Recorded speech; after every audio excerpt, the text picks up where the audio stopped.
Bonjour à toutes, j'espère que vous allez bien. Alors je vous retrouve aujourd'hui pour vous présenter une partie de la collection Marigold. Donc la nouvelle collection de Maggie Holmes pour Crate Paper. Donc là c'est sorti il y a que quelques jours. Et comme j'ai pas encore vu de haul en fait sur les chaînes françaises, je me suis dit que ça pourrait être sympa et que ça pourrait peut-être vous intéresser. Donc il n'y a qu'une partie en fait de la collection. Alors déjà d'une parce que je n'ai pas tout acheté. Il y a plein de choses dans les collections que je n'achète pas parce que je trouve que c'est gadget façon de parler. Et puis parce que sur le site de Kimidori, tout n'était pas disponible quand j'ai passé la commande la semaine dernière. Voilà, mais bon, du coup, je vais vous montrer ce que j'ai acheté. Alors, on va commencer tout de suite par les die cut parce que je vais quand même vous les montrer vraiment en détail. Donc, dans cette collection, 2 sets de die cut sont disponibles. Donc, celui-ci et un autre qui est complètement floral et abeilles, tout ça, les choses comme ça, des couronnes, des trucs comme ça. Et ce n'est qu'en acétate et en vélum, il me semble. Donc celui-ci, ce set-là n'était pas disponible sur Kimidori. Donc j'ai attendu que la collection soit disponible sur scrapbook.com pour me le commander. Alors, le problème de ces die cuts, c'est qu'ils sont tous très gros. Bon, ça, je pense qu'on commence à être un petit peu habitué, mais bon, toutes les scrapeuses du monde entier le disent. Les die cuts sont beaucoup trop gros et c'est compliqué de les utiliser. Toute cette première partie, franchement, encore, ça va. Donc là, on a des étiquettes à redécouper. Étiquettes, des papillons en vélum, des petites étiquettes. Donc tout ça, franchement, ça passe. Je vous montre un petit peu plus. J'ai eu de la chance, celle-ci, je l'ai eu en deux. C'est dommage, c'est pas ma préférée, mais bon. Encore une fleur en vélum, couronne, étiquette, nœud. Celle-ci est très jolie. Des timbres.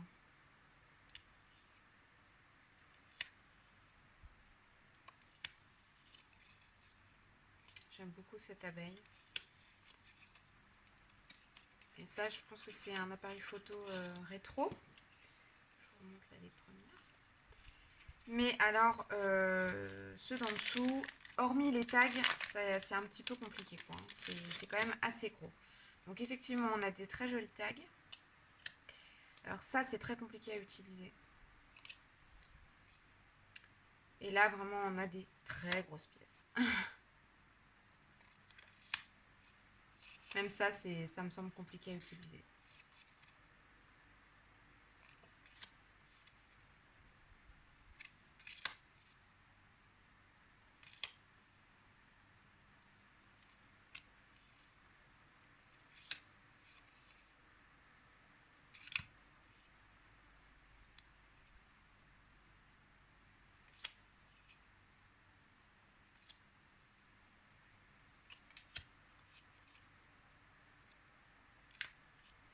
Et des cartes de Project Life.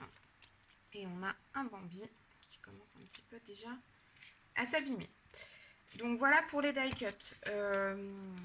Ils sont vraiment très très beaux, mais j'ai hâte quand même de recevoir l'autre set pour avoir des... ah oui, et il y a celle-ci aussi.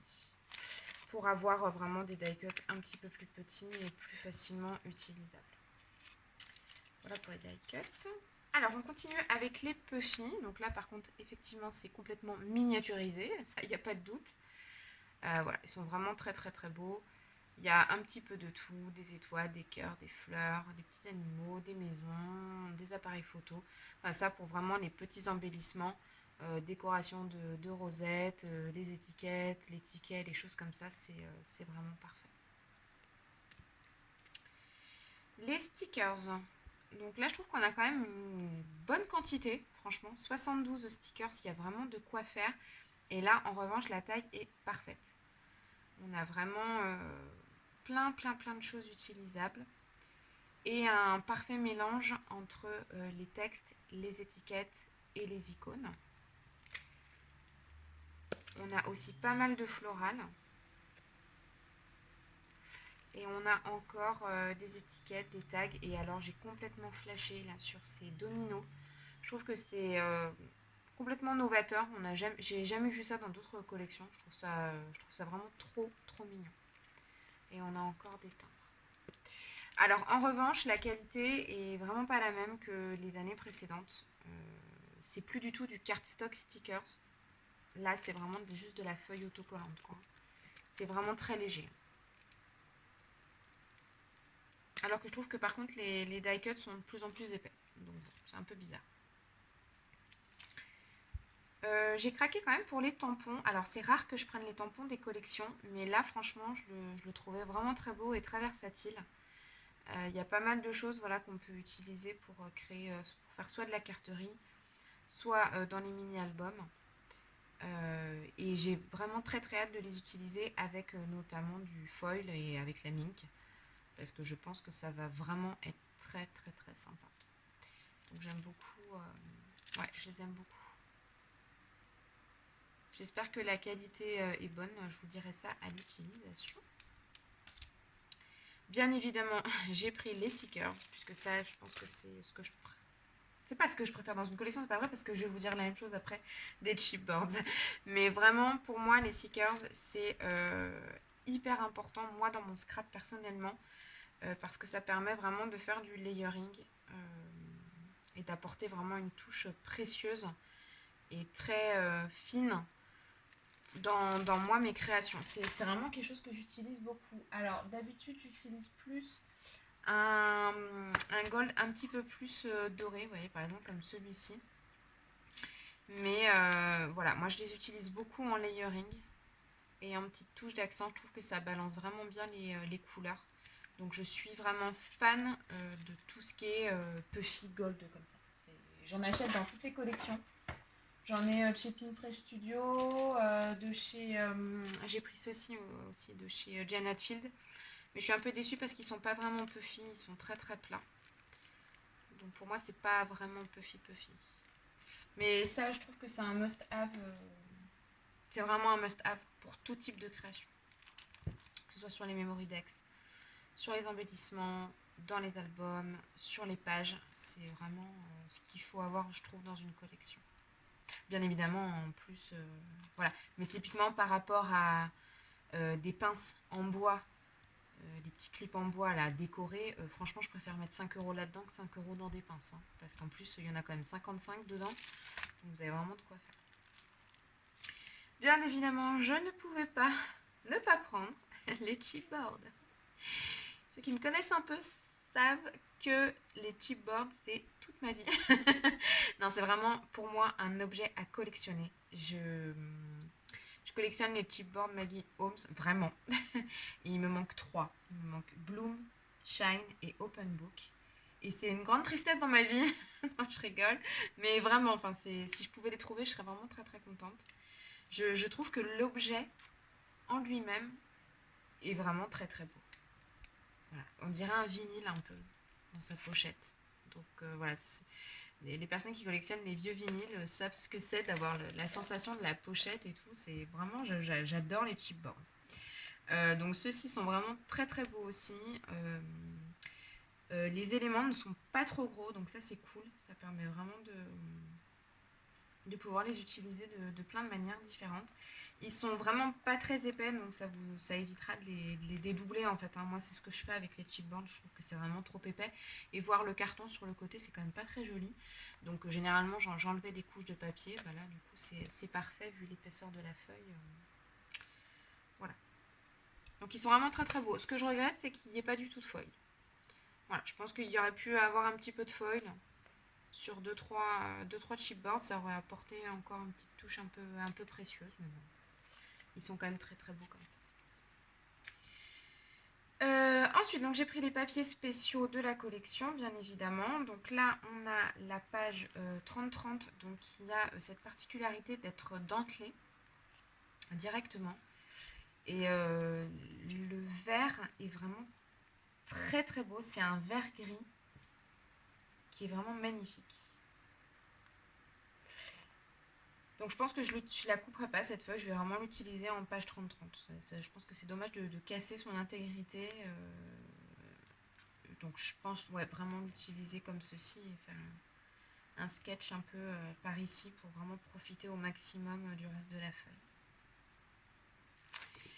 J'ai pris bien évidemment le vélum, donc ça bah, c'est un incontournable des collections, avec des branchages. Voilà, c'est magnifique, ça passe partout. Et puis ouais, ça fait waouh tout le temps. Que dire de plus, à part que c'est magnifique. Alors, dans cette collection, on retrouve 2 pages d'éléments à découper. Donc voilà, des étiquettes. Alors, on retrouve un peu les dominos. Celle-ci, je la vois bien en carte Memoridex. Et voilà, c'est vraiment super joli. Enfin, franchement, je trouve qu'elle est vraiment très réussie, cette planche.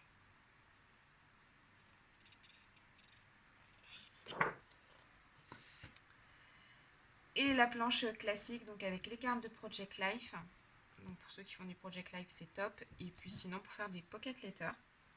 D'ailleurs, je pense vous faire une petite vidéo assez rapidement des pocket letters, parce que les pocket letters, beaucoup les utilisent en happy mail et moi je les utilise en page d'album en fait.